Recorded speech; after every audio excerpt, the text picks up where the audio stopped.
یہ دنیا آزمائشوں کا گھر ہے۔ یہاں ہر کوئی کسی نہ کسی مشکل میں، کسی نہ کسی مصیبت میں پھنسا ہوا ہے، اور یہاں امید کی کرن مدھم نظر آتی ہے۔ جب ایسے لمحات آپ پر بھی آ جائیں کہ قریبی رشتہ دار بھی تعلق توڑ دیں، ساری امیدیں آپ کو ٹوٹتی ہوئی نظر آئیں اور ہر طرف سے مایوسی ہی مایوسی کا سامنا ہو، تو ایسے میں کسی بھی نماز کے بعد یعنی اللہ کے حضور سجدہ ریز ہو جانا اور رب کے کلام کا سہارا لے لینا یہی بہتر ہے، اور اسی سے آپ کے یہ مشکل لمحے، آپ پر یہ مشکل جو گھڑی آئی ہے، یہ دور ہو جائے گی اور مایوسیوں کے یہ بادل چھٹ جائیں گے۔ تو معزز سامعین کرام، کسی بھی نماز کے فوراً بعد آپ یہ تسبیح پڑھ لیں۔ کیوں؟ اس لیے نماز کا کہا ہے کہ جب بندہ نماز میں سجدہ ریز ہوتا ہے تو اللہ کی رحمت اس بندے کی طرف متوجہ ہو جاتی ہے، اور ان لمحات کے اندر اب بندے کا دل دنیا سے کٹ کے اپنے رب کے ساتھ جڑ جاتا ہے، اور پھر اپنے رب کے پیارے کلام قرآن مجید کی اس سورت کی اور اس آیت کی تسبیح جب بندہ کر لیتا ہے تو یقین جانیے سیدھا اللہ کے عرش پہ جاتی ہے، یہ اللہ کے عرش کو ہلا کے رکھ دیتی ہے، اور پھر میرا رب اس بندے کی طرف متوجہ ہو جاتا ہے اور اس کی وہ مشکل گھڑی اور اس کے وہ مشکل لمحات، وہ مصیبت، وہ پریشانی دور ہو جاتی ہے۔ پھر امید کی کرن نظر آتی ہے۔ ہاں جی، امید کی کرن کو بحال کرنے کے لیے اور اپنی خوشیوں کو اپنی زندگی میں دوبارہ لانے کے لیے اور اپنی سبز بہار والی زندگی کو دوبارہ حاصل کرنے کے لیے یہ تسبیح بہت اہم ہے۔ آپ نے صحیح ویڈیو پہ کلک کیا ہے کہ نماز کے فوراً بعد آپ قرآن پاک کی اس سورت کا ورد کریں گے تو اللہ کریم آپ کی مشکلات کو دور کر دے گا۔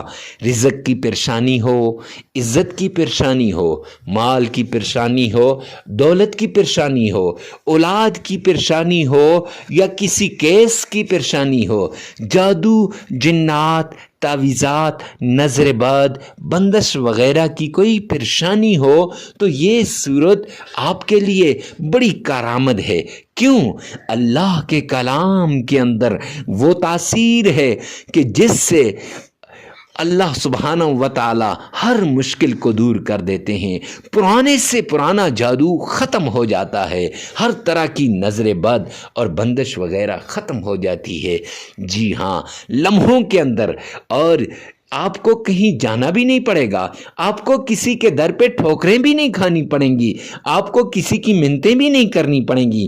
بس ایک مرتبہ آپ نے پورے دن میں فجر کی نماز ہو، ظہر کی ہو، عصر کی ہو، مغرب کی ہو یا عشاء کی نماز ہو، کسی بھی نماز کے بعد آپ نے مصلی پہ بیٹھ جانا ہے اور پھر اپنے رب کے حضور گڑ گڑانا ہے، مانگنا ہے، پوری توجہ کے ساتھ، پورے انہماک کے ساتھ، اور پوری توجہ اپنے ذکر پر اور اس پریشانی پر لگانی ہے جو پریشانی آپ کو لاحق ہے، تاکہ اللہ سبحانہ و تعالی آپ کی مشکلات کو دور کر دے، آپ کی تکالیفوں کو ختم کر دے۔ جب آپ اس پہ لگائیں گے نا تو اور پھر آپ نے یہ عمل شروع کر دینا ہے۔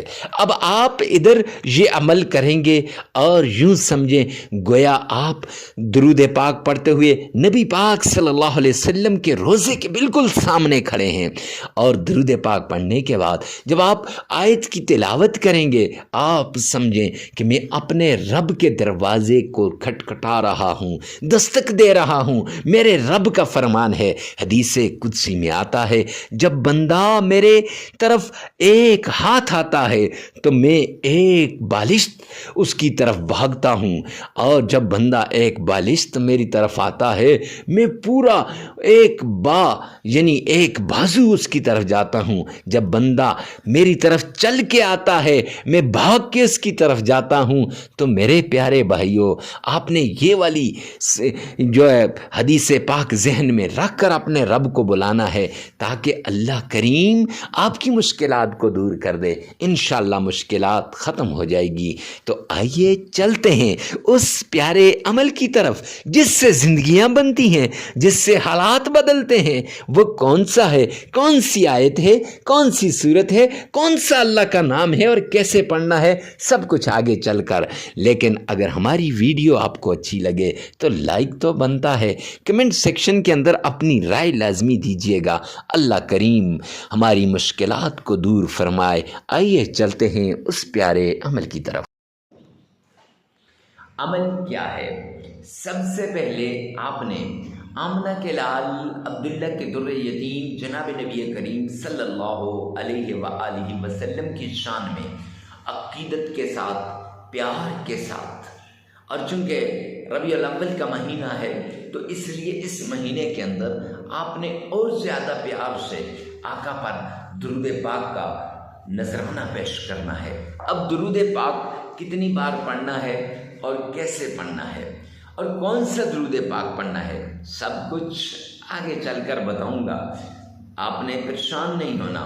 اچھا، اب درود پاک کو آپ نے اس طریقے سے پڑھنا ہے گویا آپ روضہ رسول کی جالیوں کو تھام کے کھڑے ہیں، یا آپ روضہ رسول پہ کھڑے ہیں، عقیدت سے پڑھ رہے ہیں، محبت سے، عشق سے آپ اپنے پیارے پیغمبر جناب نبی کریم صلی اللہ علیہ وآلہ وسلم کی شان میں درود پاک پڑھ رہے ہیں۔ اب درود پاک پڑھنا کتنی بار ہے تو 3 بار۔ کتنی بار؟ 3 بار۔ حدیث پاک کے اندر آتا ہے جامعہ ترمذی میں۔ اکثر لوگ کہتے ہیں نا مفتی صاحب آپ 3 بار کو کیوں ہاس کرتے ہیں؟ تو میرے پیارے بھائی، جامعہ ترمذی جلدوں کی روایت ہے، سرور کونین نے فرمایا، آمنہ کے لال نے فرمایا کہ جو شخص مجھ پر 3 مرتبہ درود پاک پڑھتا ہے، کتنی مرتبہ؟ 3 مرتبہ، وہ اللہ سبحانہ و تعالیٰ کی ذمہ داری میں آ جاتا ہے۔ آپ بھی اللہ کی ذمہ داری میں آنا چاہتے ہیں نا، تو 3 مرتبہ درود پاک پڑھ لیں۔ 3 مرتبہ نبی پاک صلی اللہ علیہ وسلم کی شان میں عقیدت سے درود پاک پڑھ لیں۔ اب 3 مرتبہ درود پاک پڑھنے کے بعد اب پڑھنا کون سا درود پاک ہے؟ تو درود ابراہیمی پڑھنا ہے۔ یہ چونکہ آپ نماز میں پڑھتے ہیں، دل میں کئی بار پڑھتے ہیں، اس میں اکثر لوگوں کا تلفظ بھی ٹھیک ہوتا ہے۔ تو اب پڑھنا کیسے ہے؟ تو آئیے میرے ساتھ مل کر ایک بار عقیدت کے ساتھ بآواز بلند درود پاک پڑھ لیجئے گا۔ اللہم صلی علی محمد وعلی آل محمد کما صلیت علی ابراہیم وعلی آل ابراہیم انک حمید مجید۔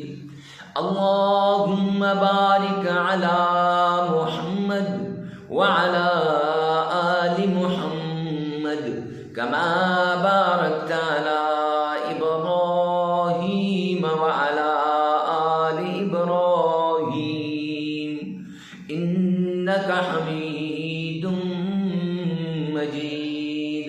یہ درود پاک آپ نے پڑھنا ہے، اور یہ درود پاک آپ نے صرف 3 بار پڑھنا ہے۔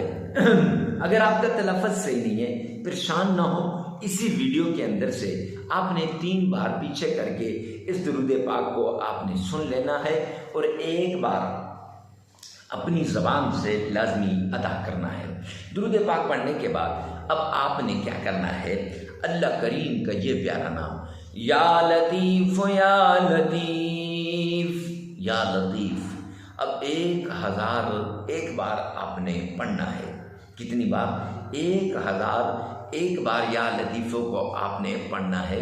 اور جب آپ یا لطیفوں کو 1001 بار پڑھ لیں گے، اس کے بعد آپ نے عقیدت کے ساتھ، پیار کے ساتھ اللہ کریم کی کلام پاک میں سے سورۃ الفاتحہ سورۃ الاخلاص یہ آپ نے پڑھنی ہے، اور یہ سورہ اخلاص 11 بار پڑھنی ہے۔ یاد رکھیں، ہاتھ کی انگلیوں پہ آپ گن سکتے ہیں، اس کو 11 بار آپ نے پڑھنی ہے۔ تو اب کیسے پڑھنی ہے، آئیے میں آپ کو پڑھ کے دکھاتا ہوں۔ اعوذ باللہ من الشیطان الرجیم، بسم اللہ الرحمن الرحیم، قل هو اللہ احد اللہ الصمد لم یلد ولم یولد ولم یکن له کفوا احد۔ یہ سورت آپ نے 11 بار پڑھنی ہے۔ یاد رکھیں، اگر اس میں آپ کا تلفظ ٹھیک نہیں ہے یا آپ صحیح طریقے سے نہیں پڑھ سکتے تو اسی ویڈیو میں سے آپ نے پیچھے کر کے اس کو سن لینا ہے 11 بار، اور 3 بار اپنی زبان سے جیسے بھی آپ کو آتی ہے آپ نے پڑھ لینی ہے۔ اب 11 بار درود پاک پڑھنے کے بعد آپ نے 11 بار جب یہ سورہ اخلاص پڑھ لی یا لطیف ہو، پہلے 3 بار درود پاک پڑھنا ہے، پھر 1001 بار یا لطیف ہو پڑھنا ہے، اور پھر 11 بار آپ نے یہ سورت پڑھنی ہے۔ کون سی سورت؟ سورہ اخلاص۔ اس کے بعد وہ پیاری آیت جسے قرآن پاک کا دل کہا جاتا ہے، جو وہ سورت ہے جو قرآن پاک کا دل ہے، جسے سورہ یاسین کہتے ہیں، اس کی برکتیں، اس کے کرشمات، فوائد، اس کی برکات، انوارات، معجزات سارے اگر میں یہاں بیان کرنا شروع کر دوں ویڈیو بہت لمبی ہو جائے گی۔ تو وہ آپ نے آیت، کون سی آیت؟ سلام قولا من رب الرحیم، اس کو آپ نے صرف 70 بار پڑھ لینا ہے۔ کتنی بار؟ 70 بار اس کو آپ نے پڑھ لینا ہے۔ سلام قولا من رب الرحیم، اس کو آپ نے 70 بار پڑھ لینا ہے، اور 70 بار پڑھنے کے بعد 3 مرتبہ درود پاک پڑھ لیں، عمل مکمل ہو جائے گا۔ یاد رکھیں، یہ عمل تکلیفوں سے نجات دلائے گا، اور یہ عمل آپ 3 دن بھی کر سکتے ہیں، 5 دن بھی کر سکتے ہیں، 7 دن بھی کر سکتے ہیں۔ پھر سنیے گا، پہلے 3 مرتبہ درود پاک آپ نے پڑھنا ہے، درود ابراہیمی، پھر اس کے بعد آپ نے یا لطیفو 1001 بار پڑھ لینا، یا لطیفو 1001 بار، پھر اس کے بعد 11 مرتبہ سورۃ الاخلاص، قل هو اللہ احد اللہ الصمد لم یلد ولم یولد ولم یکن له کفوا احد، پھر اس کے بعد آپ نے 70 بار یہ آیت پڑھنی ہے، سلام قولا من رب الرحیم، سلام قولا من رب الرحیم، پھر 3 مرتبہ آپ نے وہی درود ابراہیمی پڑھ لینا ہے، عمل مکمل ہو جائے گا۔ ویڈیو کو ثواب کی نیت سے صدقہ جاریہ سمجھ کر آگے شیئر کرنا مت بھولیے گا۔ اللہ میرا اور آپ کا حامی و ناصر ہوگا۔ والسلام۔